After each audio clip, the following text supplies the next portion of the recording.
ॐ त्र्यम्बकं यजामहे सुगन्धिं पुष्टिवर्धनम् उर्वारुकमिव बन्धनान् मृत्योर्मुक्षीयमामृतात्। કરોડો બ્રહ્માંડોના નાયક આશુતોષ મહાદેવના દિવ્ય ચરિત્રોનું દિગ્દર્શન કરાવતી પવિત્ર કથા એટલે શિવમહાપુરાણની સત્સંગ ભક્તિ સરિતા। સમસ્ત બ્રહ્માંડોમાં એકમાત્ર વ્યાપ્ત શિવતત્વનું સૂક્ષ્માતિ સૂક્ષ્મ નિરૂપણ કરતું મહર્ષિ વેદવ્યાસ રચિત મહાપુરાણ એટલે શિવમહાપુરાણની સત્સંગ ભક્તિ સરિતા। પૂજ્યપાદ સદગુરુ સ્વામી શ્રી નિર્દોષાનંદ સરસ્વતીજી મહારાજના કૃપાપાત્ર સદશિષ્ય સ્વામી શ્રી ભોલાનંદ સરસ્વતીજી મહારાજના ચરખા મુકામે વિક્રમ સંવત 2081ના ચાતુર્માસ દરમિયાન તેઓશ્રીના શ્રીમુખેથી પ્રવાહિત થયેલી શ્રી શિવમહાપુરાણ સત્સંગ ભક્તિ સરિતા પૂજ્ય શ્રીની અત્યંત સરળ ભાવ ભક્તિપૂર્ણ સુસ્પષ્ટ અને સર્વગ્રાહ્ય સુમધુર વાણી દ્વારા વહેતી આ કથા સરિતા હૃદયમાં પ્રસ્ફુટિત કરે છે અદ્ભુત શિવ ચરણાનુરાગ। શિવોપાસનાનું રહસ્ય પ્રત્યેક કથાની માર્મિક સમજૂતી સાથે અનેક ઐતિહાસિક પ્રસંગોનું સુંદર નિરૂપણ શ્રોતાજનોને મંત્રમુગ્ધ કરે છે। જીવનું શિવ સાથે અનુસંધાન કરાવતી અંતરમાં અનેરો શિવ ભક્તિભાવ જગાડતી અને શિવતત્વ જ્ઞાન વડે મુક્તિનો માર્ગ બતાવતી આ કથાનું રસપાન કરીએ। ચાલો આ શિવમહાપુરાણની સત્સંગ સરિતામાં સ્નાન કરી ધન્યતા અનુભવીએ। પ્રતિદિન સત્સંગ પ્રવચનનું જીવંત પ્રસારણ નિહાળો ગુરુ સાનિધ્ય યુટ્યુબ ચેનલ પર। ઓમ નમો નારાયણાય।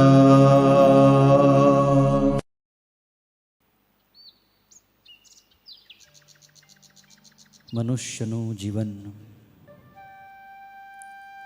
સુખ અને દુઃખથી ભરેલું છે। કર્મના યોગે મનુષ્ય અનુકૂળ પ્રતિકૂળ સુખ અને દુઃખવાળી પરિસ્થિતિ પોતાના જીવનની અંદર અનુભવ કરતો રહે છે। સુખમાં મનુષ્ય ભક્તિ માર્ગમાં શિથિલ બની જાય છે। દુઃખમાં માણસ દુઃખથી છૂટવા માટે પણ ભગવાનનું ભજન કરે છે। એટલે મનુષ્યને માટે દુઃખ એ ખૂબ ઉપકારી પરિસ્થિતિ છે। દુઃખમાં જેવું ભજન થાય એવું સુખમાં નથી થતું। દુઃખ આવે ત્યારે જીવ ભગવાનની પાસે જાય, રડે, દુઃખમાંથી છૂટવા માટે પણ ભજન કરે, ઉપાસના કરે છે। દુઃખ કોઈને ગમતું નથી, સુખ બધાને ગમે છે। સૂક્ષ્મ દ્રષ્ટિથી જોતા સુખ અને દુઃખ બંને એક સિક્કાની બે બાજુ છે।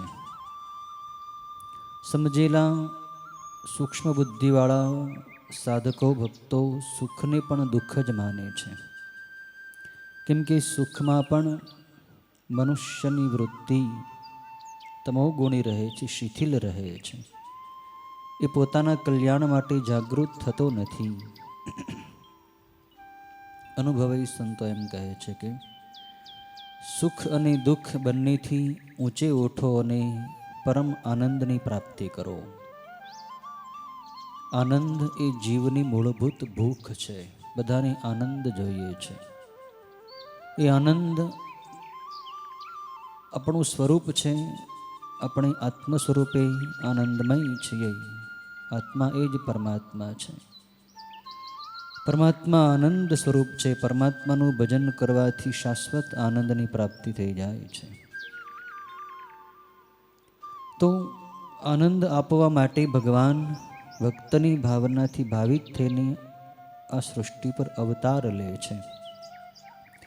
ભગવાનના અનેક અવતારો સમયે થયા કરે છે। અવતાર લઈને ભગવાન પોતાના ભક્તોને આનંદ આપે છે।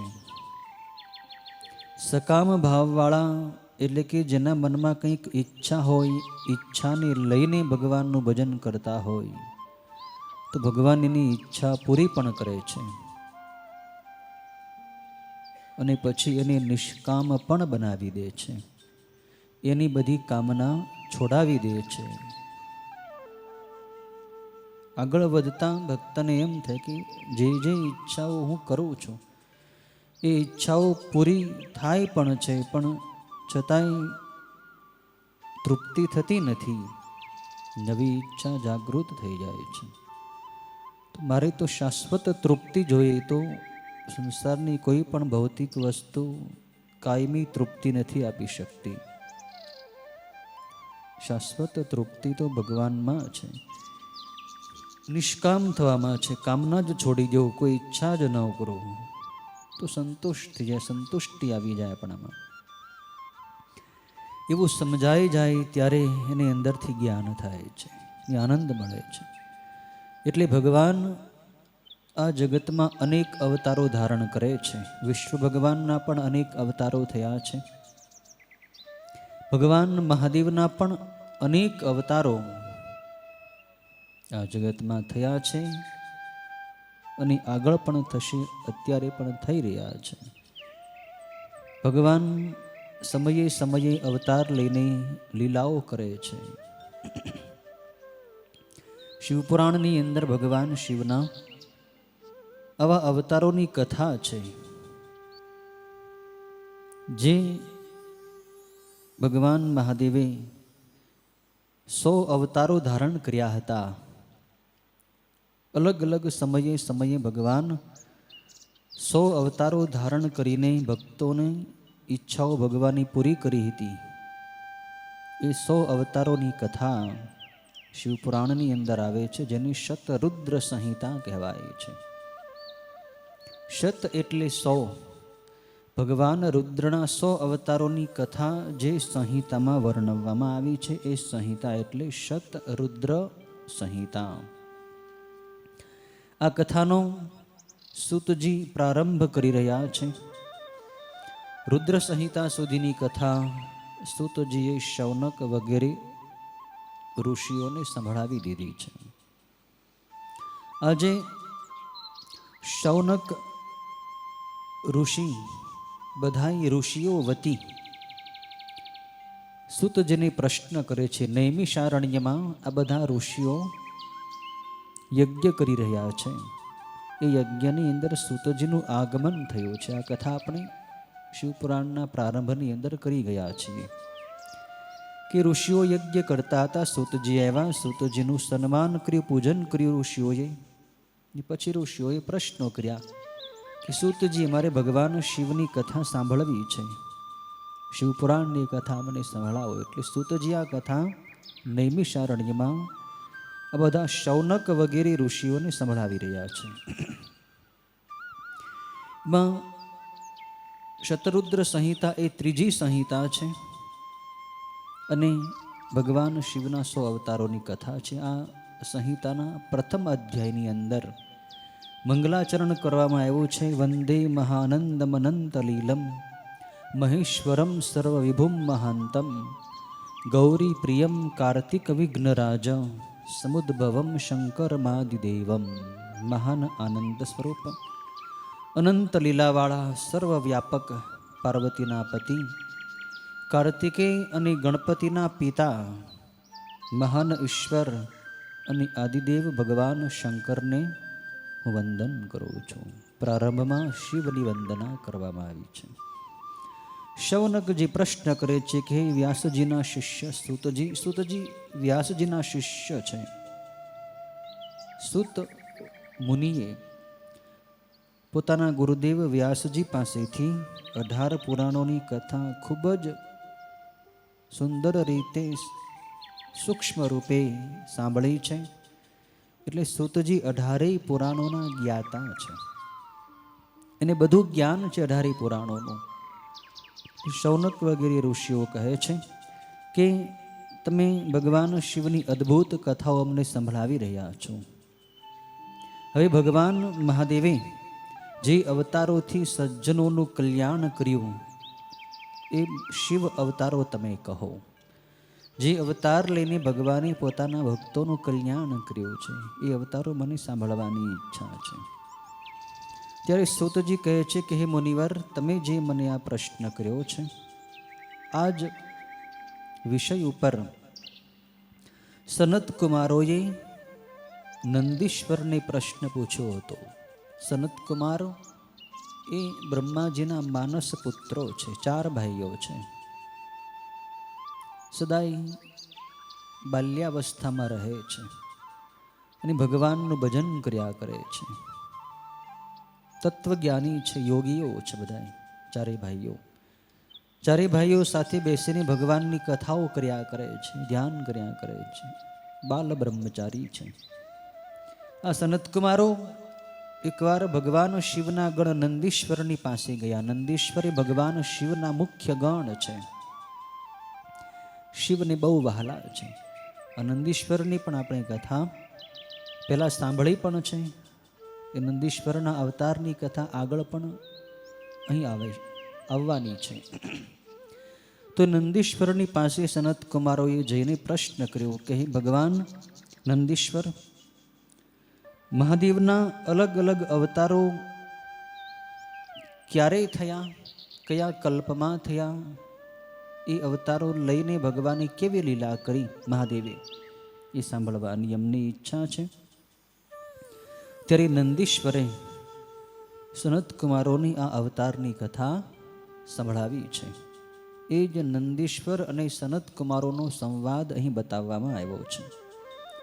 નંદીશ્વર કથા કરી રહ્યા છે સનત કુમારોને કે ભગવાન શિવના તો દરેક કલ્પમાં અસંખ્ય અવતારો થાય છે. શિવના તો અવતારોની કોઈ સંખ્યા જ નથી, અસંખ્ય. એકંદરે જોઈએ તો જેટલા જીવો છે બધા શિવ છે.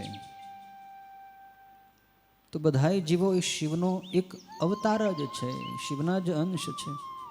શિવના અસંખ્ય અવતારો છે. છતાંય જે ભગવાને મુખ્ય રૂપે વિશેષ શક્તિ ધારણ કરીને અમુક કાર્ય કરવા માટે ભગવાને અવતરણ કર્યું, એની કથા હું સંક્ષેપમાં તમને સંભળાવું છું. 19મા કલ્પમાં ભગવાન શિવનો શ્વેત લોહિત નામનો અવતાર થયો. 19મો કલ્પ શ્વેત લોહિત નામનો કલ્પ કહેવાય છે. કલ્પનો સમય બદલાતો રહે છે. કલ્પના અલગ અલગ નામ પણ હોય છે. જેમ કે અત્યારે જે કલ્પ ચાલી રહ્યો છે એ શ્વેત વારાહ કલ્પ ચાલી રહ્યો છે. આપણે રોજ પૂજા કરીએ ત્યારે કલ્પનું નામ બોલે છે કે શ્વેત વારાહ કલ્પે. તો આવા કલ્પોનું નામ અલગ અલગ હોય છે. તો 19મો જે કલ્પ થયો એ કલ્પનું નામ શ્વેત લોહિત કલ્પ. એ કલ્પમાં ભગવાન શિવનો પ્રથમ અવતાર સદ્યોજાત નામનો અવતાર હતો. અને બ્રહ્માજી ઉપર કૃપા કરવા માટે ભગવાન શિવ જ સદ્યોજાત નામે અવતરિત થયા હતા. અને બ્રહ્માજીએ એ સદ્યોજાત ભગવાનને શિવનો અવતાર જાણીને એની પૂજા કરી હતી.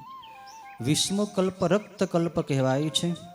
તેમાં ભગવાન મહાદેવનો વામદેવ નામનો અવતાર થયો હતો. અને 21મા કલ્પનું નામ છે પિત્તવાસસ.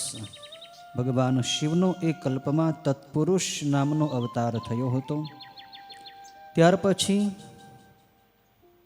ભગવાન શિવનો 22મો કલ્પ જ્યારે આવ્યો ત્યારે મહાદેવનો અવતાર જે થયો એ અઘોર નામનો અવતાર થયો છે. ત્યાર પછી 23મો કલ્પ આવ્યો ત્યારે ભગવાન શિવનો ઈશાન નામનો અવતાર થયો છે. શિવના આ મુખ્ય 5 અવતારો છે. પહેલા અધ્યાયની અંદર આ 5 અવતારોની કથા, સદ્યોજાત, વામદેવ, અઘોર, તત્પુરુષ અને ઈશાન, આ 5 ભગવાન શિવના મુખ્ય અવતારો છે. અને ભગવાન શિવના મુખ પણ 5 છે. ભગવાન શિવે બ્રહ્માજી ઉપર કૃપા કરીને દરેક અલગ અલગ કલ્પમાં અવતાર લઈને બ્રહ્માજીના કાર્યો કર્યા છે. તો એ 5 અવતારોની કથા આ પ્રથમ અધ્યાયની અંદર બતાવી છે. આ 5 અવતારોનું સ્મરણ કરવાથી બધાએ પાપ બળી જાય છે. આપણે પૂજા કરીએ તો પૂજા કરતી વખતે પણ અભિષેકમાં ભગવાન શિવના આ 5 અવતારોને યાદ કરીએ છીએ. સદ્યોજાત, વામદેવ, તત્પુરુષ, અઘોર અને ઈશાન, આ 5 શિવ અવતારોને આપણે યાદ કરીને એમને અભિષેક રોજ કરીએ છીએ. સદ્યો જાતમ પ્રપદ્યામી સદ્યો જાતાય વૈ નમો નમઃ ભવે ભવૈનાતિ ભવે ભવસ્વમામ ભવોદ્ભવાય નમઃ. આવી રીતે જે 5 શ્લોક આપણે બોલીએ છીએ અભિષેક કરતી વખતે, એ 5 શ્લોક આ 5 અવતારોના નામ ઉપરથી જ શ્લોક છે. આ અભિષેક કરવાથી ભગવાન મહાદેવના પંચવક્તર સ્વરૂપની પૂજા થઈ જાય છે. શિવને આ નામ બહુ વહાલા છે. બીજા અધ્યાયની અંદર ભગવાન શિવની 8 મૂર્તિઓ એટલે કે 8 અવતારો જે છે એની કથા નંદીશ્વર સનતકુમારને કરે છે. 8 મૂર્તિઓની પણ આપણે રોજ પૂજા કરીએ છીએ. અષ્ટમૂર્તિ મહાદેવની જે પૂજા કરીએ છીએ ને, પૃથ્વી જળ તેજ વાયુ આકાશ ચંદ્ર સૂર્ય અને આપણો આત્મા, એ ભગવાન શિવ જ 8 મૂર્તિઓ રૂપે છે. પૃથ્વી છે એ શિવનો જ અવતાર છે. જળ એ શિવનો જ અવતાર છે. તેજ છે એ પણ શિવનો અવતાર. વાયુ એ પણ શિવનો જ અવતાર છે. આકાશ પણ શિવનો જ અવતાર છે. સૂર્ય શિવનો અવતાર, ચંદ્ર પણ શિવનો અવતાર છે. આપણો આત્મા પણ પરમાત્મા શિવનો અવતાર જ છે. આ 8 મૂર્તિઓના વૈદિક નામ છે શર્વ, ભવ, રુદ્ર, ઉગ્ર, ભીમ, પશુપતિ, ઈશાન અને મહાદેવ. શિવની આ 8 પ્રખ્યાત મૂર્તિઓ છે અને 8 મૂર્તિમાં એકંદરે આખું જગત આવી જાય છે.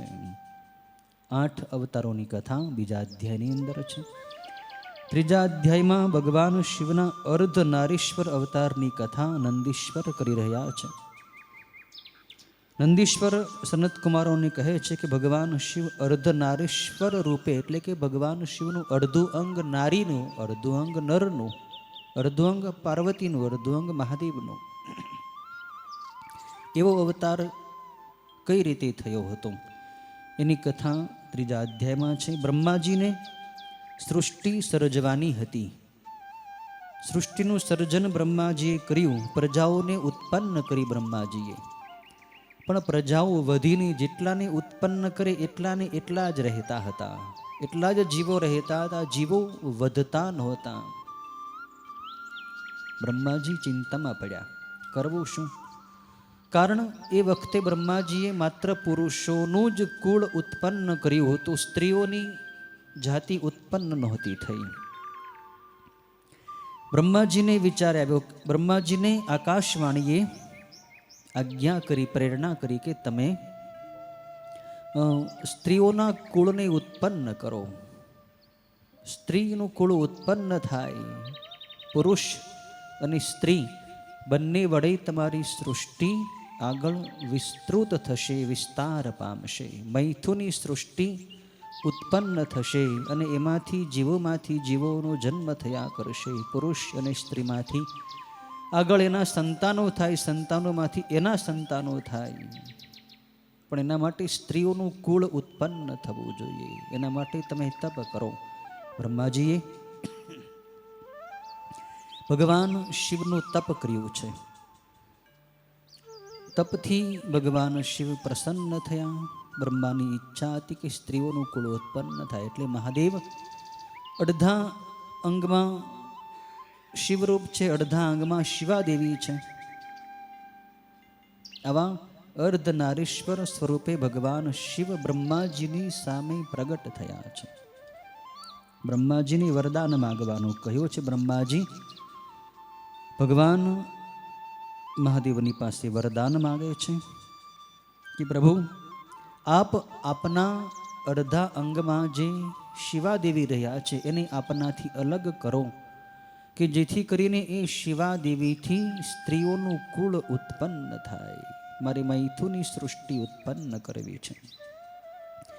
એ શિવાદેવી સ્ત્રીઓની જાતિને બનાવે અને પુરુષ અને સ્ત્રી વડે અમારી સૃષ્ટિનો વિસ્તાર થાય.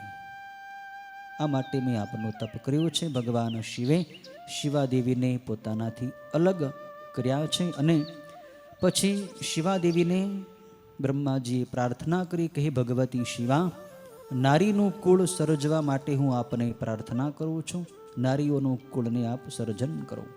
ત્યારે એ શિવાદેવીએ પોતાની બંને ભમરની વચ્ચેથી એક કાંતિવાળા શક્તિ દેવી ઉત્પન્ન કર્યા અને શક્તિ દેવીને બ્રહ્માજીએ પ્રાર્થના કરી કે આપ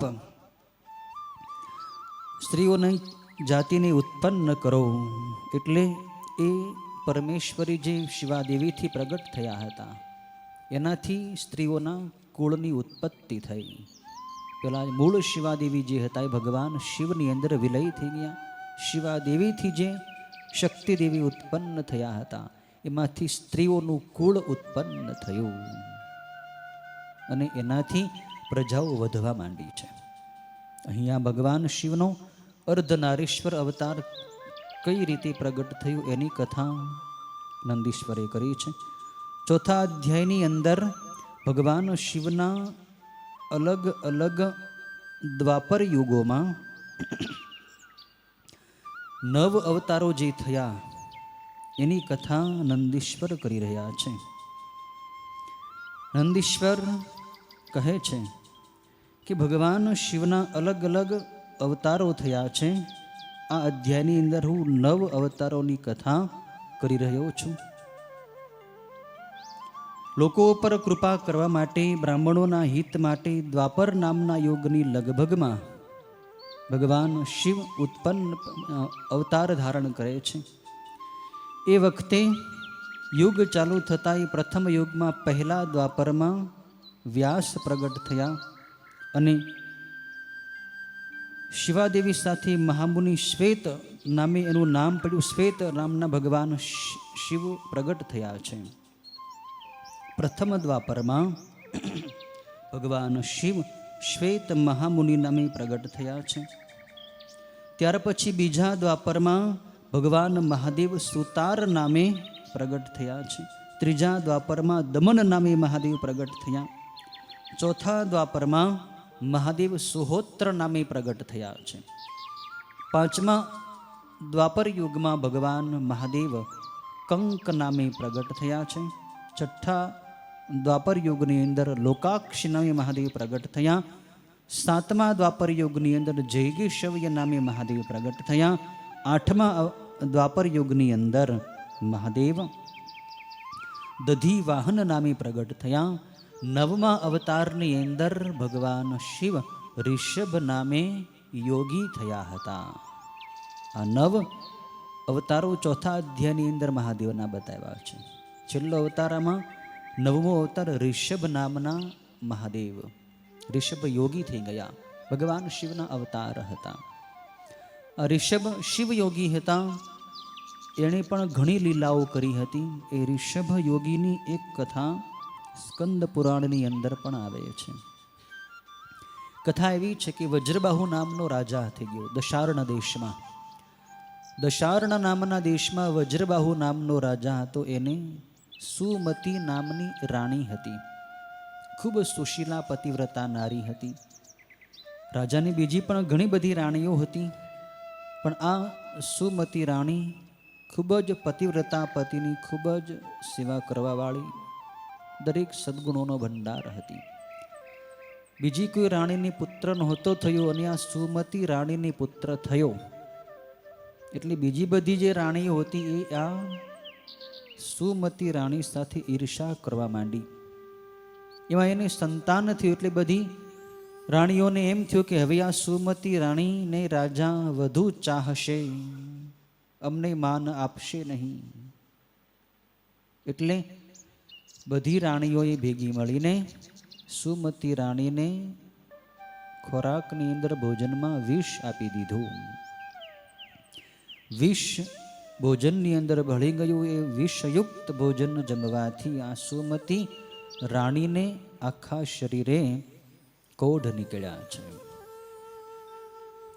એનું સંતાન જે ગર્ભની અંદર હતું એને પણ એની અસરથી એક ગર્ભ જન્મ્યો, બાળક જન્મ્યો, એને પણ આખા શરીરે કોઢ નીકળ્યા છે અને શરીરમાંથી ગંધાતું પરુ નીકળે છે. જ્યાં ત્યાં ઘાવ પડી ગયા છે, કીડા ખદબદે છે. મા અને દીકરા બંનેને ભયંકર પીડા થઈ. સુમતી રાણી અને એના દીકરાને આવી બીમારી જન્મથી જ આ દીકરાને લાગુ પડી.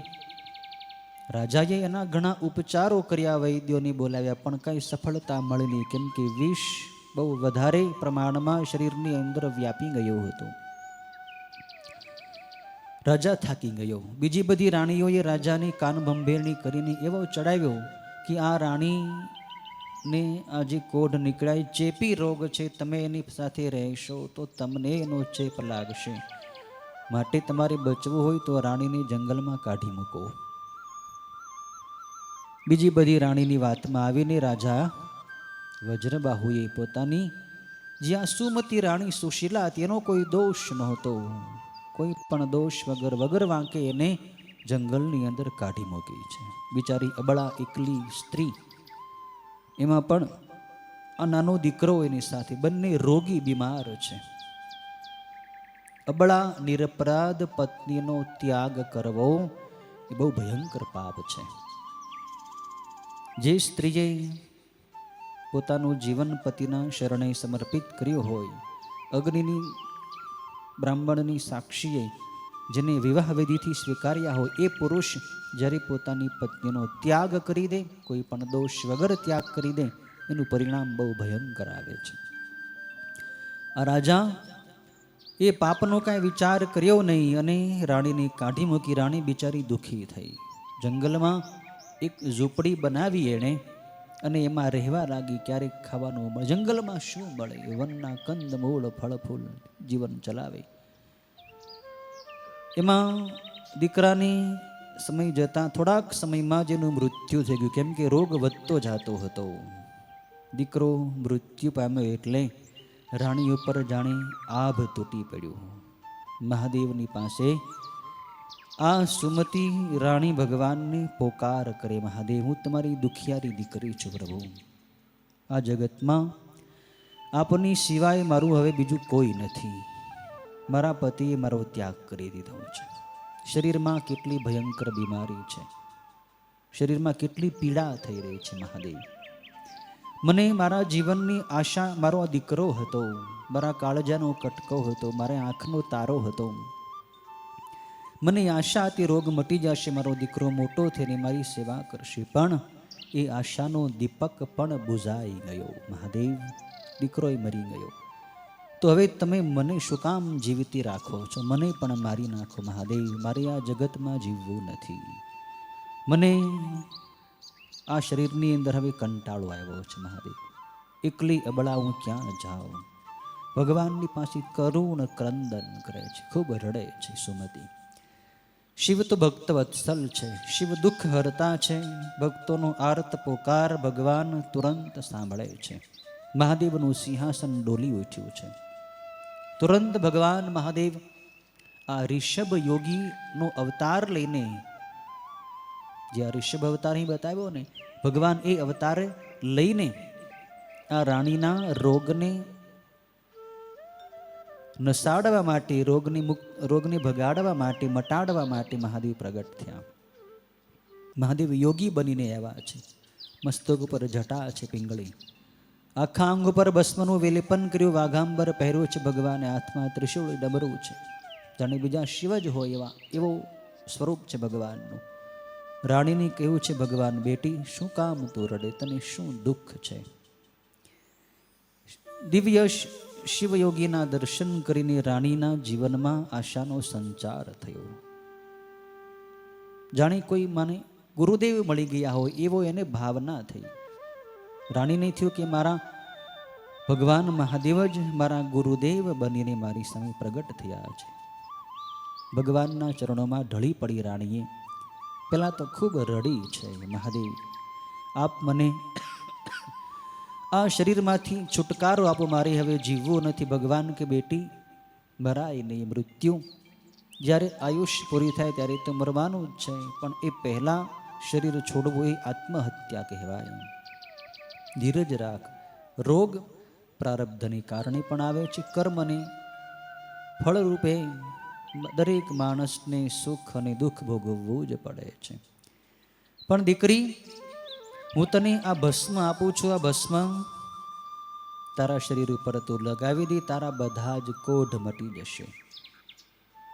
ભગવાન શિવે એ સુમતી રાણીને દિવ્ય ભસ્મ આપી છે. રાણીએ પોતાના અંગો પર ભસ્મ લગાડી તુરંત તેને આરોગ્ય પ્રાપ્ત થયું છે. ભગવાન શિવે એ ઋષભ યોગીએ પોતે પોતાના હાથે જ એ રાણીના દીકરાનો જે મૃતદેહ પડ્યો હતો એનું મડદું એના ઉપર ભગવાન શિવે પોતે જાતે જ ભસ્મ લગાડી દીધી છે. બાળક જાણે ઊંઘમાંથી ઉઠ્યો હોય એમ આળસ મરડીને બેઠો થયો. દીકરો જીવિત થઈ ગયો. રાણીના આનંદનો પાર રહ્યો નહીં. મહાદેવના ચરણોમાં ઢળી પડી, મહાદેવ આપ જ મારા નાથ છો, આપ જ મારા ભગવાન છો, આ જગતમાં આપ જ મારો આધાર છો.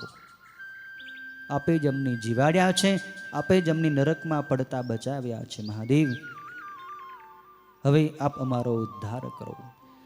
ભગવાન શિવે આ બંને મા દીકરાને મહામૃત્યુંજય ત્રંબકમનો મંત્ર આપ્યો છે કે તમે બંને મા દીકરો ઓમ ત્રંબકમ યજામહે સુગંધિમ પુષ્ટિવર્ધનમ ઉર્વારુકમીવ બંધનાન મૃત્યોર મુક્ષયમામૃતાત. આ મંત્રનો સદાય જપ કર્યા કરજો.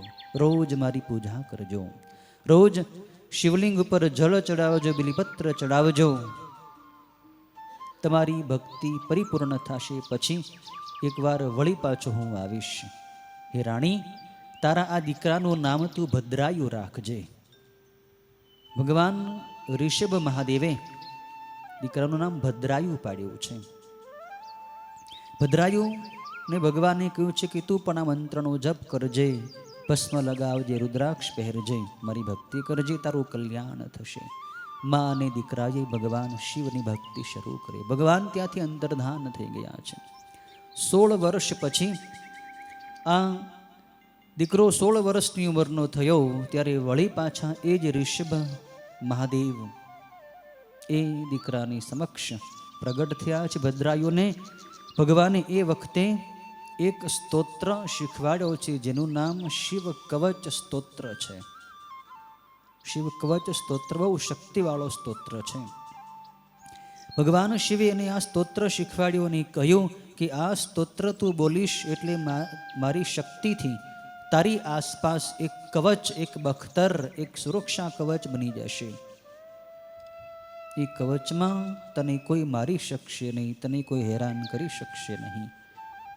ભગવાન શિવે એને આ શિવ કવચ સ્તોત્ર આપ્યું છે. એક અદ્ભુત શંખ આપ્યો છે અને એક તલવાર આપી છે. સાથે 12,000 હાથીઓનું બળ આપ્યું છે. ભદ્રાયુને ભગવાને આટલી બધી શક્તિઓ આપી. 12,000 હાથીઓનું બળ, તલવાર, શંખ અને શિવ કવચ આપ્યું છે. ભગવાને કહ્યું કે તારા શત્રુઓ હોય એની સામે તું યુદ્ધમાં ઉતરીશ. તારી પાસે જ્યાં સુધી આ શસ્ત્રો હશે ત્યાં સુધી તને કોઈ પણ શત્રુઓ હેરાન કરી શકશે નહીં, તને મારી શકશે નહીં. તારા પિતાનું ગુમાવેલું રાજ્ય હવે તારે પાછું મેળવવાનું છે. આ બાજુ કયું થયું કેવું? રાણીને બિચારીને કાઢી મૂકી એટલે એના પતિને એનું કેવું ફળ મળ્યું ભયંકર કે એના બીજા શત્રુઓ રાજાઓ જે પડોશના હતા એણે બધાએ આ વજ્રબાહુ રાજાના રાજ્ય ઉપર ચડાઈ કરી, યુદ્ધમાં જીતી લીધા અને વજ્રબાહુને જેલની અંદર પૂરી દીધો. વજ્રબાહુ દુઃખી થઈ ગયો. બિચારી અબળાને હેરાન કરી જંગલમાં કાઢી મૂકી હતી, એના ફળ રૂપે એને આવું જેલ મળી, એનું રાજ્ય બધું છીનવાઈ ગયું, લૂંટાઈ ગયું. ભદ્રાયુ હવે 16 વર્ષનો થયો છે. મહાદેવે ઋષભ યોગીનો અવતાર લઈ અને કવચ, તલવાર, શંખ અને 12,000 હાથીઓનું બળ આપ્યું છે અને કહ્યું કે તારા પિતાજીનું રાજ્ય છે, એની ઉપર શત્રુઓ ચડે બેઠા છે, તારા પિતાજી કેદમાં છે.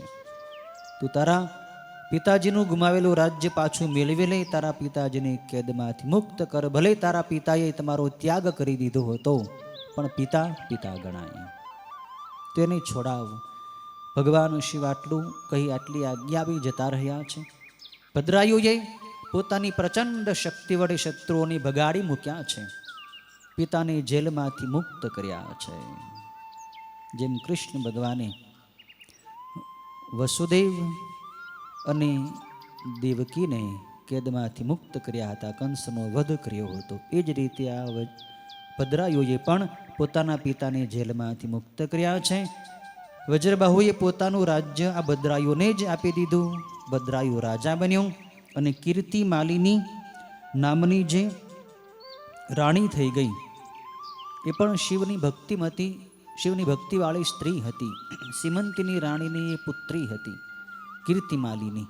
એ કીર્તિમાલિનીની સાથે આ ભદ્રાયુનો વિવાહ થયો છે. ભદ્રાયુ અને કીર્તિમાલિનીએ હજારો વર્ષો સુધી એના રાજ્ય ઉપર સુખપૂર્વક શાસન કર્યું.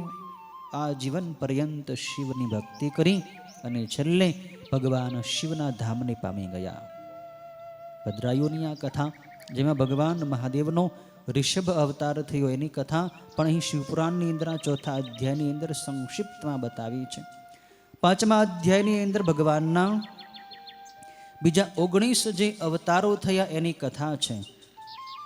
9 દ્વાપર યુગ સુધીની જે કથા હતી એ તો 4થા અધ્યાયની અંદર આપણે સાંભળી. અહીં 5મા અધ્યાયથી 10મા દ્વાપરમાં ભગવાનનો જે અવતાર થયો એનું નામ મુનિ થયું. 11મા દ્વાપરમાં ભગવાન શિવ ત્રિવૃત્ત નામે વ્યાસ થયા. ત્યાર પછી 12મા દ્વાપર યુગમાં ભગવાન અત્રિ નામે પ્રગટ થયા.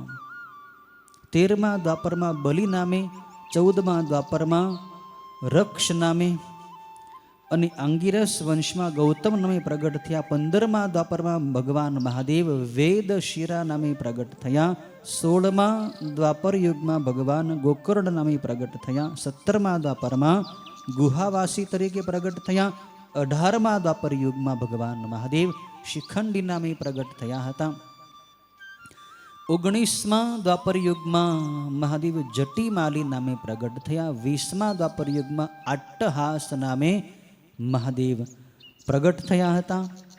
અને 21મા દ્વાપર યુગની અંદર મહાદેવ દાસક નામે પ્રગટ થયા. 22મા દ્વાપર યુગની અંદર લાંગલી ભીમ નામે પ્રગટ થયા. ત્યાર પછી 23મા દ્વાપર યુગમાં મહાદેવ શ્વેત નામે પ્રગટ થયા. 24મા દ્વાપર યુગમાં શુલા નામે પ્રગટ થયા. 25મા દ્વાપર યુગમાં દંડી મુંડીશ્વર નામે પ્રગટ થયા. 26મા દ્વાપરમાં સહિષ્ણુ નામે પ્રગટ થયા. 27મા દ્વાપરમાં સોમ શર્મા નામે પ્રગટ થયા. 28મા દ્વાપર યુગમાં ભગવાન શિવ કૃષ્ણ નામે વસુદેવના પુત્ર થયા અને નામ પડ્યું વાસુદેવ. એકંદરે ભગવાન કૃષ્ણ પણ એક શિવનો જ અંશાવતાર ગણાય છે. અહીં શિવપુરાણની અંદર કૃષ્ણને પણ ભગવાન શિવના જ એક અંશાવતાર કહેવામાં આવ્યા છે. ભગવાન કૃષ્ણે પણ ઘણી લીલાઓ કરી છે. આ રીતે આ અધ્યાયની અંદર ભગવાન શિવના કુલ 19 અવતારો બતાવ્યા છે 5મા અધ્યાયમાં. 6ઠ્ઠા અધ્યાયની અંદર ભગવાન શિવનો નંદીશ્વર નામનો અવતાર વર્ણવ્યો છે. નંદીશ્વર જે આ કથા કહી રહ્યા છે સનત કુમારોને, એ નંદીશ્વર શિવના જ અવતાર ગણાય છે. તો સનત કુમારોએ નંદીશ્વરને જ પ્રશ્ન કર્યો કે તમે જ ભગવાન શિવના અવતાર છો, તો તમે કઈ રીતે પ્રગટ થયા, તમારો જન્મ કઈ રીતે થયો? મને તમારો જ ઇતિહાસ સાંભળવાની ઈચ્છા છે. તમારા પિતા કોણ, તમે ક્યારે પ્રગટ થયા? નંદીશ્વર પોતાની જ કથા સનત કુમારોને કહી રહ્યા છે કે શાલંકાયન મુનિના પુત્ર હતા શિલાદ મુનિ. એ શિલાદ મુનિનો હું પુત્ર છું. હવે શિલાદ મુનિ ને પહેલા તો કોઈ પુત્ર નહોતો, મારા પિતાજીને કોઈ સંતાન હતું નહીં. મારા પિતાજી અવિવાહિત જ હતા, એને લગ્ન જ નહોતા કર્યા. પુત્ર ક્યાંથી હોય? પણ મારા પિતાના જે પિતૃઓ હતા, એ પિતૃઓએ મારા પિતાને આજ્ઞા કરી કે તું પુત્ર ઉત્પન્ન કર. પુત્ર હોય તો જ એ આપણો વંશ, આપણી પરંપરા આગળ ચાલે, પિતૃઓને તર્પણ આપે. પુત્ર હોવો જોઈએ. બેટા શિલાદ, તું પુત્ર પ્રગટ કર. એટલે શિલાદ ઋષિ વિવાહ કરવા તો માગતા નહોતા. પુત્ર એને જરૂર હતી, તો એટલા માટે એણે ભગવાન ઇન્દ્રને ઉદ્દેશને તપ શરૂ કર્યો છે પુત્ર માટે. શિલાદ મુનિ ઇન્દ્રને ઉદ્દેશીને ઇન્દ્રનું તપ કરવા લાગ્યા છે. ત્યારે ઇન્દ્રદેવ શિલાદ મુનિના તપથી એની સામે પ્રગટ થયા અને વરદાન માંગવાનું કહ્યું. ત્યારે શિલાદ મુનિ ઇન્દ્ર દેવતાને કહે છે કે હે ઇન્દ્ર દેવતા, તમે પ્રસન્ન થયા છો તો મને એવો પુત્ર આપો કે જે માતાની કુખેથી જન્મે નહીં, સીધો પ્રગટ થાય, જેને ગર્ભવાસનું દુઃખ ભોગવવું ન પડે, જેનું મૃત્યુ ન થાય, જે આપોઆપ પ્રગટ થયો હોય એવો દિવ્ય પુત્ર મને તમે પ્રદાન કરો. ઇન્દ્ર દેવતા કહે છે કે મુનિવર, આ અશક્ય છે. જન્મ તો માતાની કુખેથી જ થાય, અયોની જ પુત્ર હું તમને ન આપી શકું. અને તમે જે માગ્યું છે કે મૃત્યુ, જે પુત્રનું મૃત્યુ જ ન થાય, પુત્ર અમર હોય, એવો પુત્ર પણ હું તમને ન આપી શકું, કેમ કે અમે બધાય દેવતાઓ પણ મરણ ધર્મી છીએ. હું બ્રહ્મા કે વિષ્ણુ પણ તમને આવો પુત્ર નહીં આપી શકીએ. હે શિલાદ મુનિ, આવો અયોની જ પુત્ર કે જેનો જન્મ માતાની કુખેથી ન થાય અને જેનું મૃત્યુ પણ ન થાય, એવો પુત્ર તમને એક મહાદેવ જ આપી શકે છે. આવો પુત્ર જોતો હોય તમારે તો તમે મહાદેવનું તપ કરો. શિલાદ મુનિ ભગવાન મહાદેવનું તપ પ્રારંભ કરે છે. એવું તપ એણે શિલાદ મુનિએ કર્યું કે દેવતાએ 1000 વર્ષો પસાર થઈ ગયા, ત્યાં સુધી શિલાદ મુનિ પથ્થરની પેઠે અડગ ઊભા રહ્યા છે. એનું આખું શરીર રાફડાથી ઢકાઈ ગયું. લાખો કીડાઓ એના શરીરની અંદરથી માંસ, લોહી વગેરે ખાઈ ગયા છે. નસો બધી ખાઈ ગયા છે. માત્ર ચામડું અને હાડકા જ બાકી રહ્યા છે. આટલું કઠિન તપ મુનિવર શિલાદ કરી રહ્યા છે. દેવતાએ 1000 વર્ષ સુધી શિલાદ મુનિએ તપ કર્યું. મહાદેવ પ્રસન્ન થયા છે. શિલાદ મુનિને મહાદેવે કહ્યું કે બોલો મુનિવર શિલાદ, તમે અદ્ભુત તપ તપ્યું છે, શું તમારી ઈચ્છા છે? વરદાન માગો. ત્યારે શિલાદ મુનિએ એ તપશ્ચર્યા પૂર્ણ કરી સમાધિ ખોલી છે અને મહાદેવના દર્શન કરી મહાદેવની સ્તુતિ કરી છે. અને પછી વરદાન માગ્યું કે મહેશ્વર, જો તમે મને વરદાન આપવા ઈચ્છતા હો તો તમે મૃત્યુ રહિત અને માતાથી જેનો જન્મ ન થાય એવો પુત્ર મને આપો. ભગવાન શિવ કહે છે કે મુનિવર, આવો પુત્ર તો હું જ તમારા ઘરે બનીને અવતરીશ. હું સ્વયં નંદી નામે તમારો પુત્ર થઈશ અને તમારા આંગણામાં લીલા કરીશ. હું આખા જગતનો પિતા છું. આખું જગત મારું સંતાન છે. હું બધાયનો પિતા છું, પણ તમે તો મારાય પિતા થશો. જગતના પિતાના પણ પિતા તમે થશો. શિલાદ મુનિ, હું તમારો દીકરો થઈશ. મહાદેવ કેટલા દયાળુ છે. પોતે દીકરા બનવા તૈયાર થઈ જાય, પતિ બનવા તૈયાર થઈ જાય, ભાઈ બનવા તૈયાર થઈ જાય, મિત્ર બનવા તૈયાર થઈ જાય. ભક્તની બધી ભાવના ભગવાન પૂરી કરે છે. મહાદેવ શિલાદ મુનિને વરદાન આપે છે કે હું જ સ્વયં તમારો પુત્ર બનીશ. શિલાદ મુનિને ભગવાને વરદાન આપ્યા છે. એના શરીરને પાછું પૂર્વવત શક્તિશાળી બનાવી દીધું છે. શરીરમાંથી જે હાડકાં માત્ર બાકી રહ્યા હતા એમાં પાછું પહેલાંની જેવું તંદુરસ્ત શરીર શિલાદ મુનિનું થઈ ગયું છે. શિલાદ મુનિ મહાદેવની પાસેથી એવું વરદાન પ્રાપ્ત કરી પોતાના આશ્રમમાં પાછા આવ્યા અને એકવાર પોતાના આશ્રમની અંદર યજ્ઞશાળા બનાવવા માટે યજ્ઞશાળાનું આંગણું ખોદી રહ્યા હતા. ત્યારે ભૂમિમાંથી જ મહાદેવ નંદીશ્વર રૂપે પ્રગટ થયા છે. બાળક રૂપે ભગવાન પ્રગટ થયા. મહાદેવને 4 હાથ હતા, 4 ભુજાઓ હતી, 3 નેત્રો હતા, જટારૂપી ભગવાનની મુગટ હતો, ત્રિશુલ હતું અને ભગવાનનું એ બાલ્ય સ્વરૂપ અત્યંત તેજસ્વી હતું. આવા બાલ સ્વરૂપ ચતુર્ભુજ રૂપે મહાદેવ શિલાદ મુનિની યજ્ઞશાળાની જમીનમાંથી પ્રગટ થયા છે. ભગવાનનું પ્રાગટ્ય થયું એના સમાચાર દેવતાઓને મળ્યા છે કે મહાદેવનું પ્રાગટ્ય થયું, મહાદેવનો અવતાર થયો છે. દેવતાઓ પણ આકાશમાં આવીને પુષ્પોની વૃષ્ટિ કરવા માંડ્યા ભગવાનની ઉપર. મેઘોએ વરસાદ વરસાવી મૂક્યો છે, સર્વત્ર મંગલ થઈ રહ્યો છે. કિન્નરો સિદ્ધો ને સાધ્યો ભગવાન શિવના પ્રાગટ્યથી આનંદમાં આવીને ગાયન કરવા માંડ્યા, ભગવાનની સ્તુતિઓ કરવા માંડી છે. બધા દેવતાઓની પત્નીઓ પણ ત્યાં આવીને ભગવાન શિવની સ્તુતિ કરે છે. ભગવાન શિવ પોતે પણ આવ્યા છે, વિષ્ણુ પણ આવ્યા છે, અંબિકા દેવી પણ ત્યાં આવ્યા છે. અને ભગવાનના આવા અવતારથી તેઓ બધાએ ખૂબ હર્ષિત થયા. બધાએ ભગવાનની સ્તુતિ કરી છે. શિલાદ મુનિના તો આનંદનો પાર રહ્યો નથી. અદ્ભુત આનંદ, કેમ કે હજારો વર્ષો સુધી એણે તપ કર્યું હતું, એના ફળરૂપે આવો પુત્ર એને મળ્યો. શિલાદ મુનિને આનંદ થયો. શિલાદ મુનિએ એને કહ્યું છે કે હે દેવેશ્વર, હે મહાદેવ, આપ જ મારા પુત્ર બનીને મારા આંગણે પ્રગટ્યા છો અને પ્રગટ થઈને આપ મને આનંદ આપી રહ્યા છો, માટે આપનું નામ હું નંદી પાડું છું. આનંદ આપવા વાળા એટલે નંદી. હે નંદી, હું આપને વંદન કરું છું. ભગવાનનું નામ નંદી પડ્યું છે. પછી તો ભગવાનને મનુષ્ય રૂપે લીલા કરવાની હતી, એટલે ભગવાન પછી 2 હાથવાળા અને મનુષ્ય રૂપે બની ગયા છે. શિલાદ મુનિ પોતાના એ પુત્રરૂપી મહાદેવને પોતાની કુટીરની અંદર લઈ આવે છે અને પછી એનું પાલન પોષણ કરે છે. શિલાદ મુનિ એને બાળકના 5 વર્ષ થયા ત્યારે એને બધાએ વેદો ભણાવે છે, શાસ્ત્રો પણ ભણાવે છે.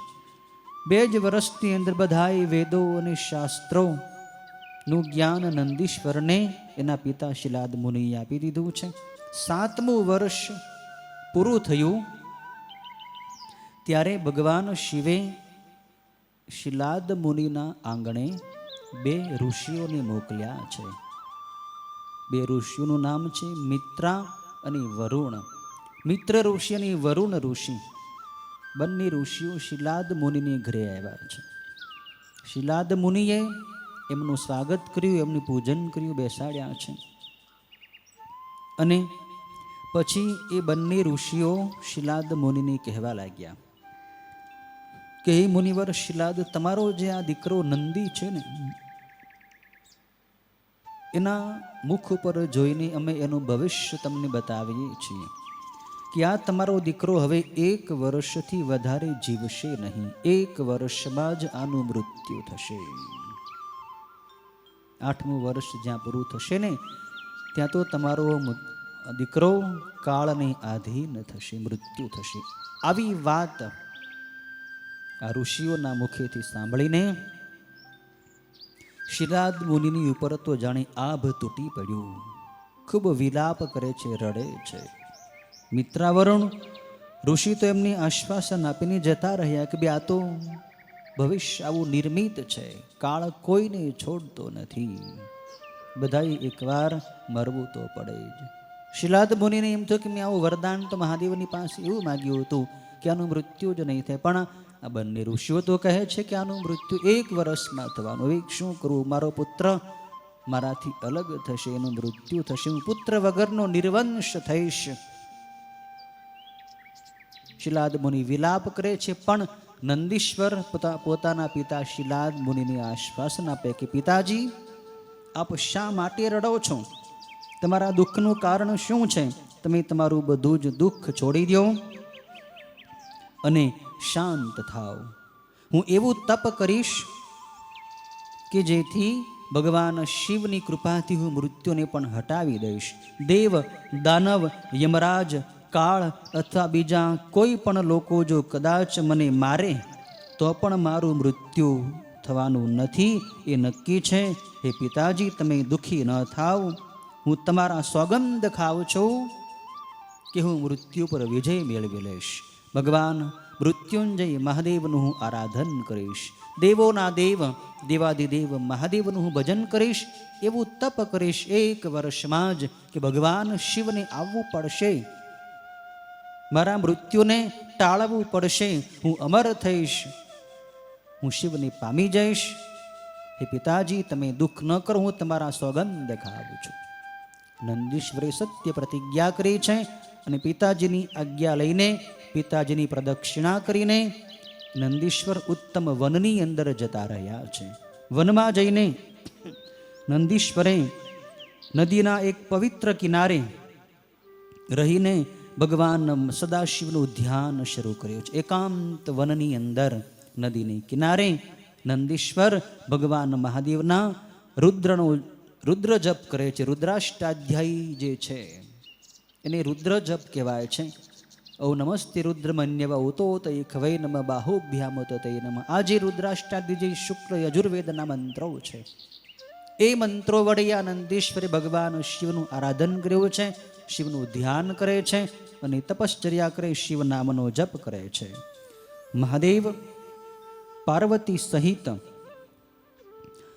આ નંદીશ્વરની ઉપર પ્રસન્ન થયા છે. 1 વર્ષ હજી પૂર્ણ પણ થયું નથી ત્યાં તો મહાદેવ નંદીશ્વરની સમક્ષ પ્રગટ થયા. પાર્વતી દેવી સહિત મહાદેવ આવ્યા છે. ભગવાન કહે છે કે હે શિલાદના પુત્ર નંદીશ્વર, તારા આ તપથી હું સંતુષ્ટ થયો છું. તે ઉત્તમ તપ કર્યું છે, તો તારા મનની શું ઈચ્છા છે એ તું મને કહે. ત્યારે નંદીશ્વરે ભગવાનના ચરણોમાં નમસ્કાર કર્યા અને વૃદ્ધાવસ્થા અને મૃત્યુ મને ન આવે એવી ભગવાનની પ્રાર્થના કરી. પ્રભુ, મને વૃદ્ધાવસ્થા ન આવે, મારું મૃત્યુ ન થાય, હું અમર થાવ અને મને કોઈ રોગ, કોઈ બીમારી ન થાય. મહાદેવ, આપ મારી ઉપર આવી કૃપા કરો, મને આવું વરદાન આપો. ભગવાન શિવ તો દયાળુ છે. ભગવાન શિવે નંદીશ્વરને ઉઠાડ્યા છે. ભગવાન શિવે પોતાનો વરદ હસ્ત નંદીશ્વરની મસ્તક પર મૂકી દીધો છે અને ભગવાન શિવનો સ્પર્શ કર્યો છે. પછી કહે છે ભગવાન શિવ કે હે નંદીશ્વર, તને મૃત્યુ થોડું આવે, તું વિચાર તો કર. તું અને હું બંને એક છીએ. હું જ તું બનીને અવતર્યો છું. તમે મારો જ અવતાર છો. શિલાદ ઋષિને મેં જ વરદાન આપ્યું હતું કે હું જ નંદીશ્વર બનીને તમારો દીકરો થઈશ. આ તો મારી લીલા હતી. તમારી પાસે મારે તપ કરાવવું હતું એટલે મેં બંને ઋષિઓને મોકલ્યા હતા, મિત્ર અને વરુણ ઋષિને. બાકી મૃત્યુની તાકાત છે કે તમારી પાસે આવી શકે? તમે તો મોતને પણ મારી શકો છો. તમે તો કાળના પણ મહાકાળ છો. તમે અને હું બંને એક છીએ. તમે રડો નહીં, તમે મૃત્યુથી ભયભીત થાવ નહીં. મેં જે બંને બ્રાહ્મણોને મોકલ્યા હતા, તમને ગઢપણ પણ નહીં આવે, મૃત્યુ પણ નહીં થાય, કોઈ દુઃખ પણ તમારી પાસે નહીં આવે અને તમે સદાય માટે મારા ગણનાયક બનો. ભગવાને નંદીશ્વરને પોતાના ગણ બનાવ્યા છે. કહ્યું છે કે તું તારા પિતાજી સહિત અને મિત્રોની સાથે અવિનાશી અને અક્ષય થઈને મને ખૂબ વહાલો બનીશ. હે નંદીશ્વર, મારી કૃપાને લીધે તું મારા જેવો જ બળવાન, કાયમ મારી પાસે જ રહેવાવાળો અને સર્વકાળ મને પ્રિય થશે. તને જન્મ, જરા કે મૃત્યુ છે જ નહીં. તારો હવે જન્મ પણ નથી, તારું મૃત્યુ પણ નથી, તને વૃદ્ધાવસ્થા પણ નહીં આવે. ભગવાન શિવે નંદીશ્વરને જરા મરણથી મુક્ત કર્યા છે. આવું દિવ્ય વરદાન આપ્યું છે. એમ કહીને ભગવાન શંકરે પછી પોતાના કંઠની અંદર જે કમળની માળા પહેરી હતી, એ કમળની દિવ્ય માળા ભગવાન શિવે પોતાના કંઠમાંથી કાઢીને નંદીશ્વરના ગળાની અંદર પહેરાવી દીધી. અને જેવી એ માળા મહાદેવે નંદીશ્વરના કંઠની અંદર પહેરાવી એટલે તુરંત જ નંદીશ્વર ભગવાન શિવના જ જેવા વેશવાળા, 3 નેત્રોવાળા થઈ ગયા. 10 ભુજાઓ એમને થઈ ગઈ. 10 ભુજા મહાદેવે એમને આપી છે નંદીશ્વરને.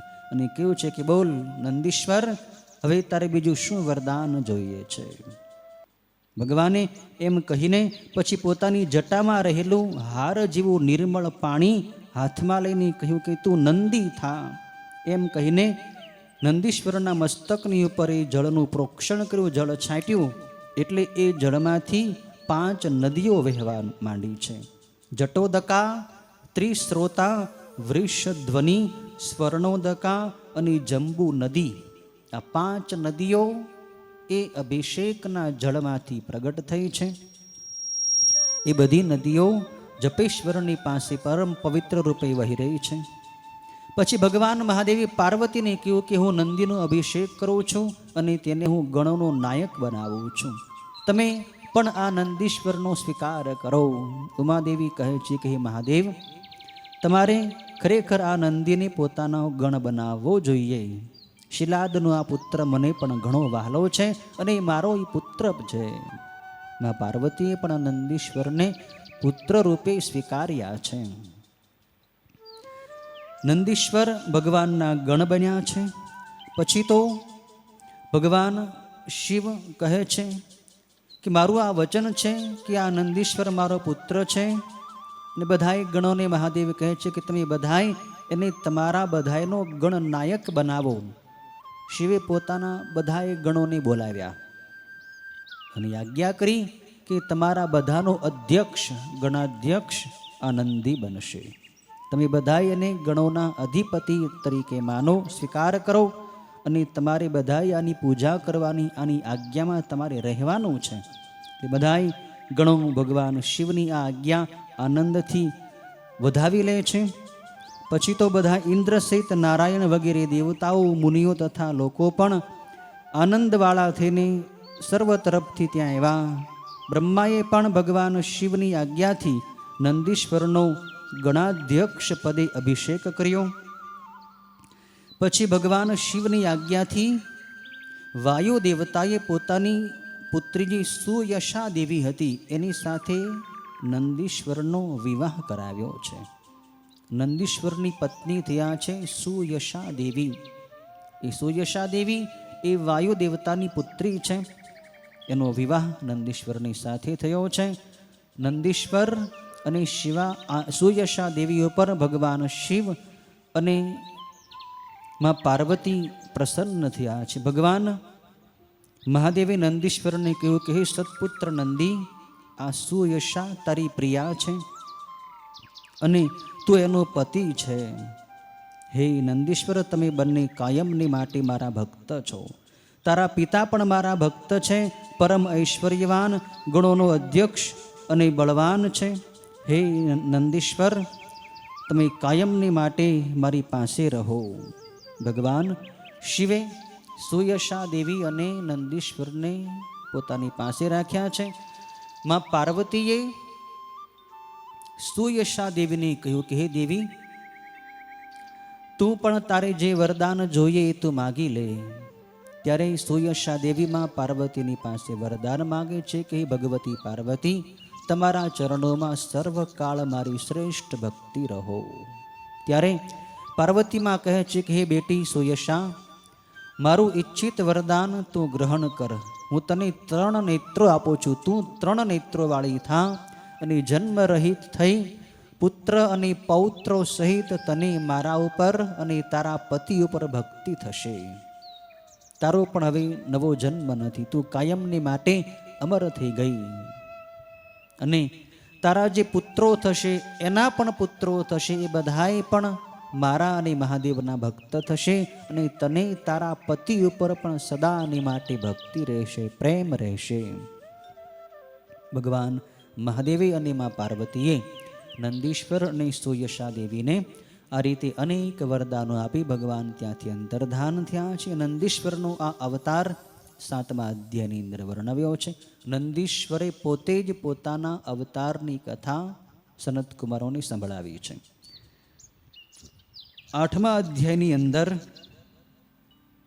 નંદીશ્વર સનત કુમારોને કહે છે. નંદીશ્વર ઉવાચ સનત કુમાર સર્વજ્ઞ શૃણુ ત્વમ ભૈરવી કથામ યસ્યા શ્રવણ માત્રેણ શૈવી ભક્તિર દૃઢા ભવેત. હે સનત કુમાર, ભગવાન શિવનો ભૈરવ નામનો અવતાર કઈ રીતે થયો એની કથા હવે હું તમને સંભળાવી રહ્યો છું. ભૈરવ ભગવાન શિવના અવતાર છે.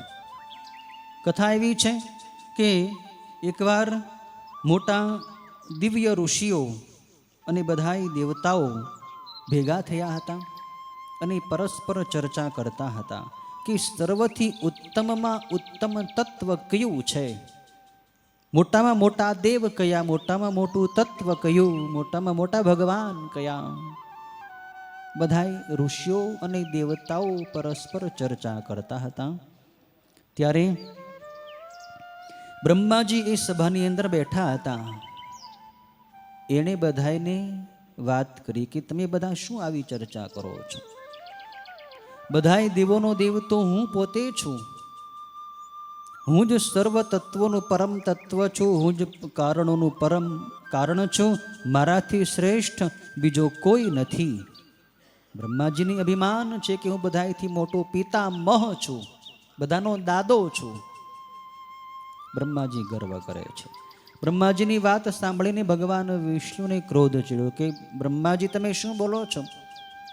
તમારો પિતા હું છું, કેમ કે તમે તો મારી નાભીમાંથી કમળ પ્રગટ થયું અને કમળની અંદરથી તમે પ્રગટ્યા છો. તમારાથી મોટો હું છું.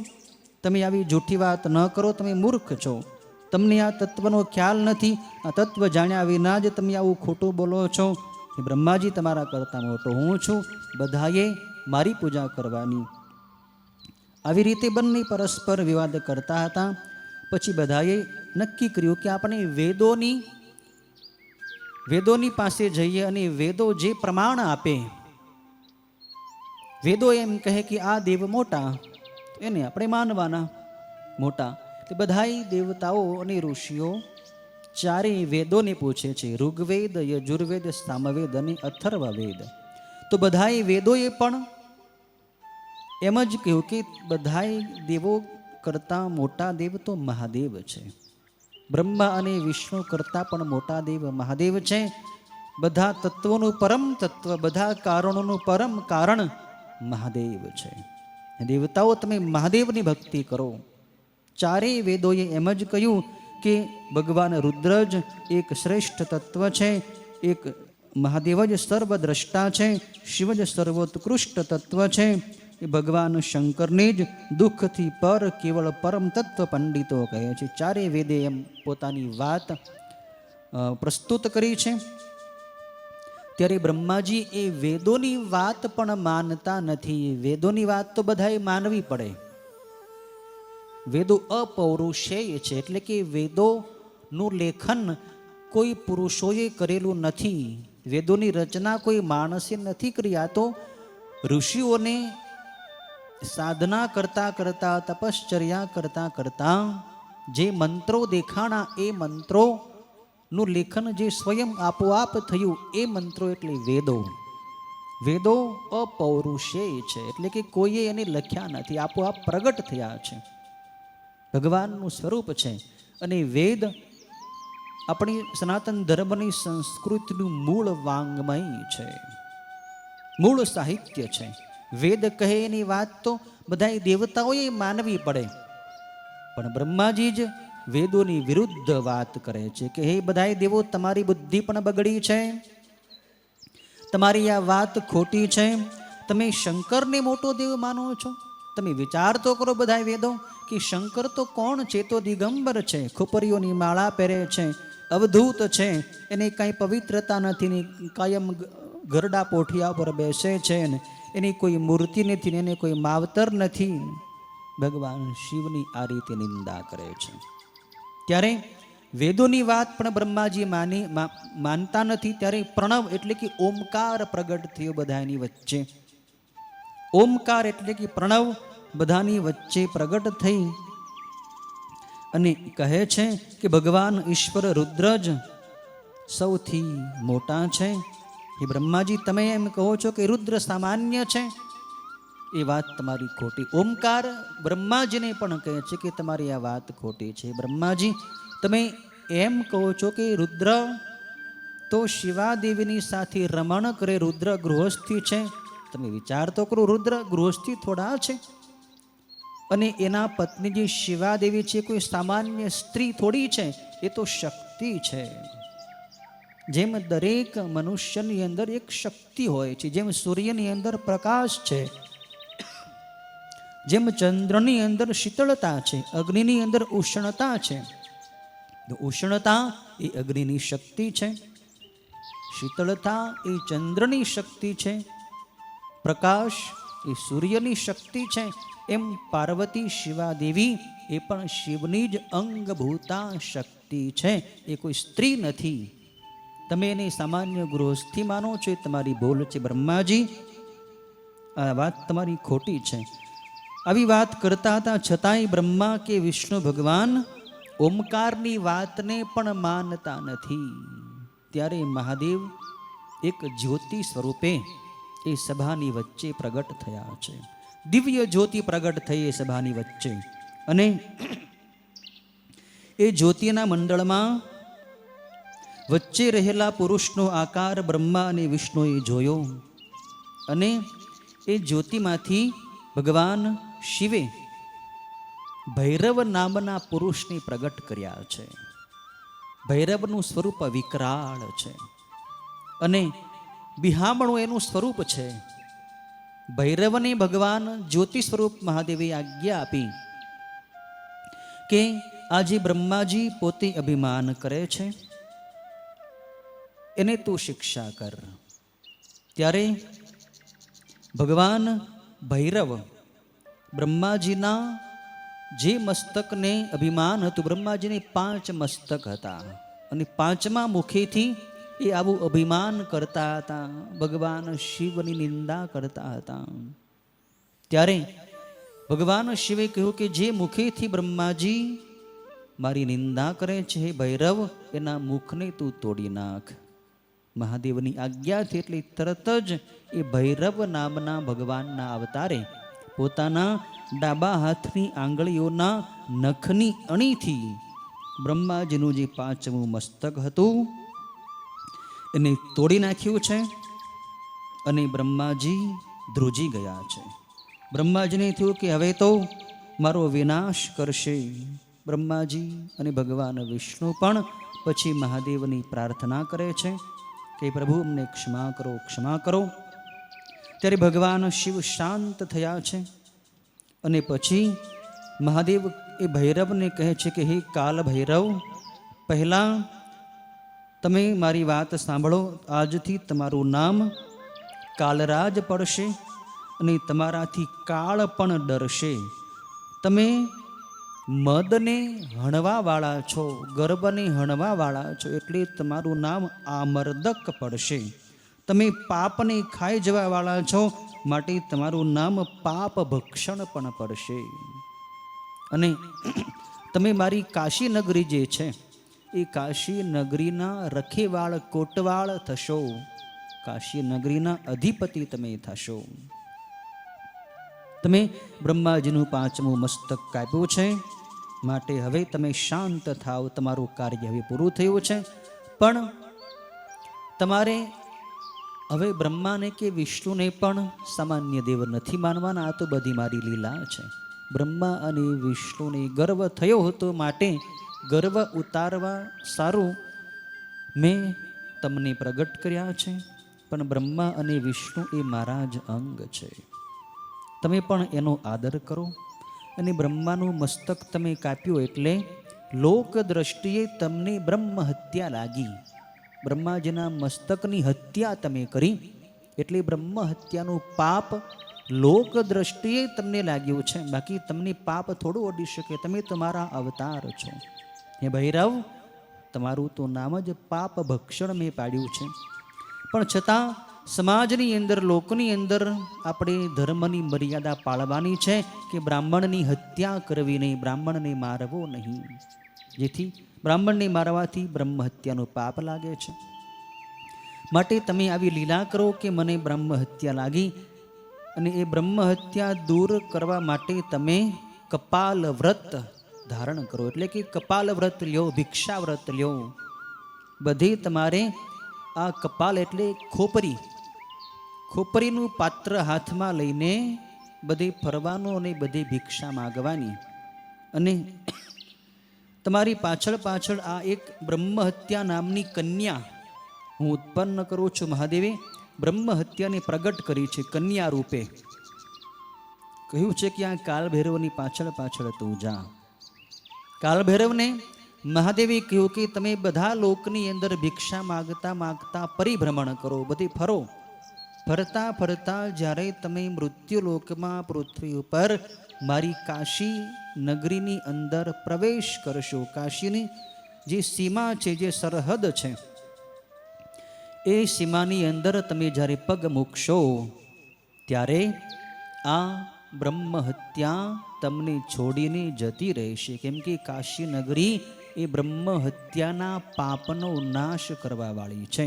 કાશીમાં જે લોકો જાય એનું બ્રહ્મ હત્યાનું પાપ બળી જાય છે. તમે જ્યારે કાશીમાં જશો ત્યારે તમારા હાથમાં જે આ ખોપરી છે, જે કપાલ છે, એ પણ આપોઆપ નીચે પડી જશે. બ્રહ્મ હત્યા તમને છોડીને જતી રહેશે અને પછી તમારે કાયમને માટે એ કાશી નગરીમાં જ નિવાસ કરવાનો છે. મહાદેવે ભૈરવને આવી આજ્ઞા આપી છે. ભૈરવ ભગવાન શિવના અવતાર છે. 9મા અધ્યાયની અંદર પણ ભૈરવની એ જ કથા છે કે પછી મહાદેવની આજ્ઞાથી કાલ ભૈરવ ત્યાંથી પ્રસ્થાન કરે છે અને ફરતા ફરતા બધે ભિક્ષા ભ્રમણ કરે છે. એ જ કાલભૈરવ એકવાર ફરતા ફરતા ભગવાન વિષ્ણુના વૈકુંઠ લોકની અંદર આવ્યા છે. વૈકુંઠમાં આવીને ભગવાન વિષ્ણુની પાસે કાલભૈરવે ભિક્ષા માગી છે. કાલભૈરવ દૂરથી આવ્યા. વિષ્ણુ ભગવાને જોયું કે આ તો મહાદેવના દિવ્ય અવતાર છે. વિષ્ણુ ભગવાન લક્ષ્મીજી સહિત ઊભા થઈ ગયા. કાલભૈરવને વંદન કરે, સ્વાગત કરે. પધારો પધારો મહાદેવ, આપ પોતે જ ભૈરવ રૂપે મારા આંગણાની પાવન કરવા માટે મારા વૈકુંઠની અંદર પધાર્યા છે. પ્રભુ ભગવાન વિષ્ણુ કાલભૈરવની સ્તુતિ કરે છે અને કહે છે કે પ્રભુ આપનું આગમન શા માટે થયું છે? આપે મારા આંગણાની પાવન કરવાનું પ્રયોજન શું છે? ત્યારે કાલભૈરવ કહે છે કે વિષ્ણુ, મેં બ્રહ્માજીનું મસ્તક કાપ્યું છે એટલે મને બ્રહ્મ હત્યા લાગી છે. એ બ્રહ્મ હત્યાના પાપને ધોવા માટે હું આ ભિક્ષા માગું છું. બધે મહાદેવે મને આ ભિક્ષાનું વ્રત આપ્યું છે, કપાલ વ્રત. ભિક્ષા માગવાથી પાપ બળી જાય. સંન્યાસીઓ હોય એને ભિક્ષા માગવાની પ્રથાનો નિયમ છે કે સંન્યાસી ભિક્ષા માગીને ઉદર પૂર્તિ કરવી જોઈએ, પેટ ભરવું જોઈએ. સંન્યાસીઓ પાકી રસોઈના અધિકારી છે. ભિક્ષા વડે જ એણે જીવન નિર્વાહ કરવો જોઈએ. ભિક્ષા માગવાથી સંન્યાસીઓ મુક્ત થઈ જાય છે, એના પાપ બળે છે. આવું વ્રત મહાદેવે મને આપ્યું છે. ભગવાન વિષ્ણુને ભૈરવ વાત કરે છે. એ પ્રમાણે હું ફરતા ફરતા તમારા આંગણે ભિક્ષા માગવા આવ્યો છું. આ બ્રહ્મ હત્યા મારી પાછળ પાછળ આવી રહી છે. ત્યારે ભગવાન વિષ્ણુ એ મહાદેવના અવતાર ભૈરવને કહે છે કે પ્રભુ આપ કેવી વાત કરો છો? આપ તો પાપ નાશક છો. ગમે એટલી કરોડો બ્રહ્મ હત્યાઓ હોય તો એ તમારું નામ લેવા માત્રથી બધી બ્રહ્મ હત્યાઓના પાપ બળીને ભસ્મ થઈ જાય. અને તમને થોડી આ બ્રહ્મ હત્યા લાગે, પણ આ તો તમારી લીલા છે પ્રભુ.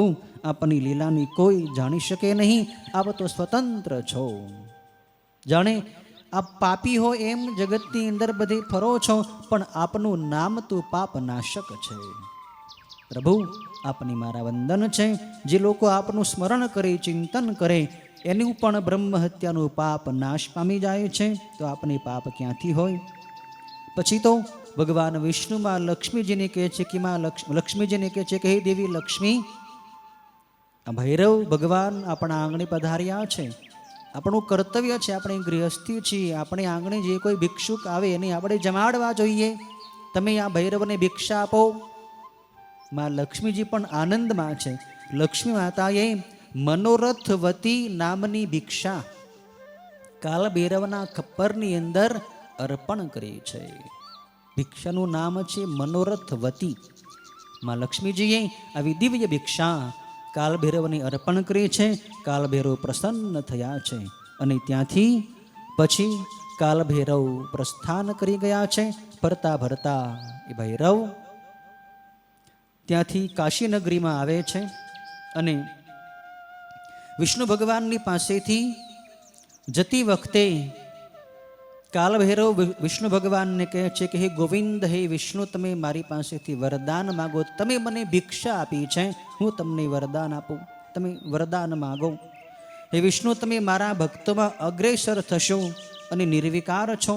ભિક્ષા ભ્રમણથી સંતાપ પામતા ભિક્ષુઓ માનરૂપ અમૃત પીવાથી જેવો આનંદ પામે છે, તેવા અતિ સંસ્કાર કરેલી ઉત્તમ ભિક્ષાઓથી આનંદ પામતા નથી. તમે મારો સત્કાર કર્યો, મારું સ્વાગત કર્યું, મારી સ્તુતિ કરી છે, ત્યારે હું તમારા પણ ખૂબ પ્રસન્ન છું. વિષ્ણુ ભગવાન કહે છે કે હે ભગવાન ભૈરવ, આ જ વરદાન વખાણવા યોગ્ય છે કે હે દેવોના દેવ, મન તથા વાણીના માર્ગની ઓળંગી રહેલા અવિષય અને દેવતાઓના અધિપતિ આપના હું દર્શન કરી રહ્યો છું. આપના દર્શન મને થયા, એ જ મને મોટું વરદાન મળી ગયું. છતાંય મને જો તમે વરદાન આપવા માંગતા હો તો હે ભૈરવ દેવ, આપના બંને ચરણો સાથે મને ક્યારેય વિયોગ ન થાય. મારું મન આપના ચરણોની અંદર સતત લાગેલું રહે એવું મને વરદાન આપો. ભૈરવે આવું વરદાન આપ્યું છે અને ત્યાંથી પ્રસ્થાન કરીને ભૈરવ પછી કાશી નગરીમાં જ્યાં પહોંચે છે, ત્યાં જ એના હાથમાંથી જે ખપ્પર હતું, જે ખોપરી હતી, ત્યાં જ પડીને નીચે પડી ગઈ છે. અને પેલી જે બ્રહ્મ હત્યા નામની જે એની પાછળ કન્યા આવતી હતી, એ હાય હાય એમ કરતી કરતી ત્યાંથી પાતાળની અંદર જતી રહી છે. ભૈરવના હાથરૂપી કમળમાંથી એ બ્રહ્માની જે ખોપરી હતી, ખોપરી બ્રહ્માજીની હતી, એ તરત જ નીચે જમીન ઉપર પડી ગઈ. અને જે જગ્યાએ કાલ ભૈરવના હાથમાંથી એ બ્રહ્માજીની ખોપરી નીચે પડી, એ જગ્યાએ તીર્થ બની ગયું અને એ તીર્થનું નામ પડ્યું કપાલ મોચન. કપાલ મોચન તીર્થ આજે પણ કાશીમાં પ્રખ્યાત છે. કપાલ એટલે ખોપરી, જ્યાં ખોપરી પડી ગઈ, મોચન થઈ ગઈ, એટલે એ કપાલ મોચન નામ પડ્યું છે. બ્રહ્માની ખોપરીને પોતાના હાથમાંથી પડતી જોઈને ભગવાન રુદ્ર સર્વના દેખતા અતિશય હર્ષથી નૃત્ય કરવા લાગ્યા. કાલભૈરવ નૃત્ય કરે છે, આનંદમાં આવીને નૃત્ય કરે છે. ભૈરવ શંકરની જે બ્રહ્મ હત્યા કોઈ ઠેકાણી દૂર નહોતી થઈ, એ કાશીની અંદર આવીને ક્ષણવારમાં નાશ પામી. માટે કાશી અવશ્ય સેવવા યોગ્ય તીર્થ છે. કપાલ મોચન નામે ઉત્તમ તીર્થ બન્યું છે. ભૈરવ પણ કપાલ મોચન તીર્થને શ્રેષ્ઠ ગણી ત્યાં જ પાપોના ઝુંડને ખાઈ જતા ત્યાં જ રહ્યા છે. કાલભૈરવ પછી ત્યાં જ રહેવા લાગ્યા છે. અને પરમેશ્વર શંકર માગશર માસની અંધારી આઠમે ભૈરવ સ્વરૂપે પ્રગટ થયા હતા. ભૈરવ જે દિવસે પ્રગટ થયા હતા એ દિવસ હતો માગશર મહિનાની અંધારી આઠમ, વદ આઠમ. તો એ માગશર કૃષ્ણ અષ્ટમી એ કાલભૈરવની જયંતી કહેવાય છે. આપણા કેલેન્ડરની અંદર પણ કાલભૈરવ જયંતી આવે છે, માગશર કૃષ્ણ અષ્ટમી. તો એ દિવસે કાલભૈરવની પાસે કોઈ ઉપવાસ કરે, જાગરણ કરે, તો એના બધા મોટા મોટા પાપો બળીને ભસ્મ થઈ જાય છે. કાલભૈરવના દર્શનથી બધા જ પાપો નાશ પામી જાય છે. અને કાલભૈરવ કાશીમાં વસવાવાળા બધા લોકોનું રક્ષણ કરે છે. કાલભૈરવ ભક્ત રક્ષક છે. જે માણસ કાશીમાં વસીને પણ ભૈરવનું ભજન કરતો નથી, એના પાપ વધ્યા કરે છે. કાશીમાં રહેવાવાળા દરેક લોકોએ કાલભૈરવનું પૂજન, વંદન, ઉપાસના કરવી જોઈએ. એવો પણ ત્યાં કાશીમાં નિયમ છે કે તમારે કાશીમાં કાયમ માટે રહેવું હોય તો પહેલાં કાલભૈરવની આજ્ઞા માગવી જોઈએ કે હે ભૈરવ દાદા, તમારી નગરીમાં મારે વાસ કરવો છે, મને તમે તમારી નગરીમાં સ્થાન આપો અને આજ્ઞા આપો. પછી તમે ત્યાં વસો તો તમને કોઈ દુઃખ ન આવે, સંકટ ન આવે. નહીતર આજ્ઞા લીધા વગર તમે કાશીમાં રહેવા માંડો તો કાલભૈરવ તમારું રક્ષણ કરતા નથી. અને કાશીમાંથી બહાર જવું હોય, કાશી છોડીને કોઈ બીજી જગ્યાએ રહેવા જવું હોય, ત્યારે પણ ભૈરવની આજ્ઞા માગવી પડે કે હે કાલભૈરવ દાદા, તમારી નગરીમાંથી હવે હું પ્રસ્થાન કરી રહ્યો છું, આપ મને જવા માટેની આજ્ઞા આપો. આજ્ઞા લઈને પછી જવું જોઈએ. આવું કાલભૈરવનું ત્યાં મહાત્મ્ય છે.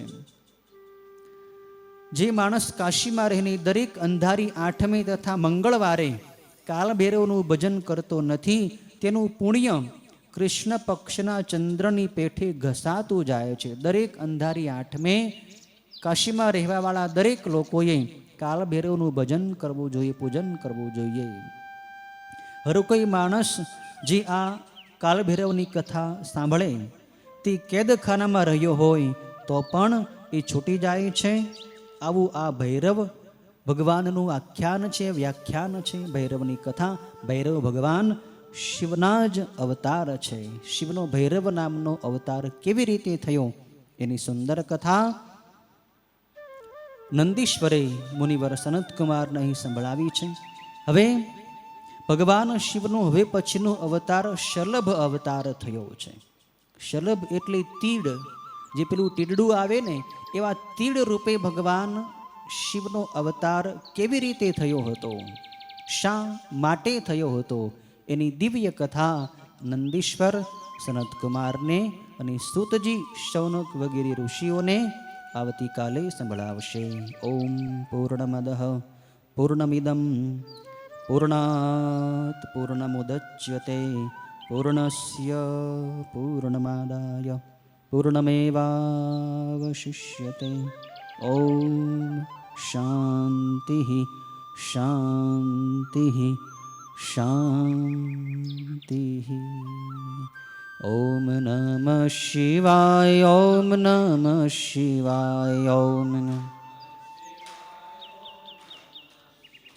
ઓમ નમઃ શિવાય. ઓમ નમઃ શિવાય. ઓમ હર હર ભોલે નમઃ શિવાય. ઓમ હર હર ભોલે નમઃ શિવાય. ઓમ નમઃ શિવાય. ઓમ નમઃ શિવાય. ઓમ નમઃ શિવાય. ઓમ નમઃ શિવાય. ઓમ હર હર ભોલે નમઃ શિવાય. ઓમ હર હર ભોલે નમઃ શિવાય. ઓમ નમઃ શિવાય. ઓમ નમઃ શિવાય. ઓમ નમઃ શિવાય. ઓમ નમઃ શિવાય. ઓમ હર હર ભોલે નમઃ શિવાય. ઓમ હર હર ભોલે નમઃ શિવાય. ઓમ નમઃ શિવાય. ઓમ નમઃ શિવાય. ઓમ નમઃ શિવાય. ઓમ નમઃ શિવાય. ઓમ હર હર ભોલે નમઃ શિવાય. ઓમ હર હર ભોલે નમઃ શિવાય. ઓમ નમઃ શિવાય. ઓમ નમઃ શિવાય. ઓમ નમઃ શિવાય. ઓમ નમઃ શિવાય. ઓમ હર હર ભોલે નમઃ શિવાય. ઓમ હર હર ભોલે નમઃ શિવાય. ઓમ નમઃ પાર્વતી પતયે. હર હર મહાદેવ હર.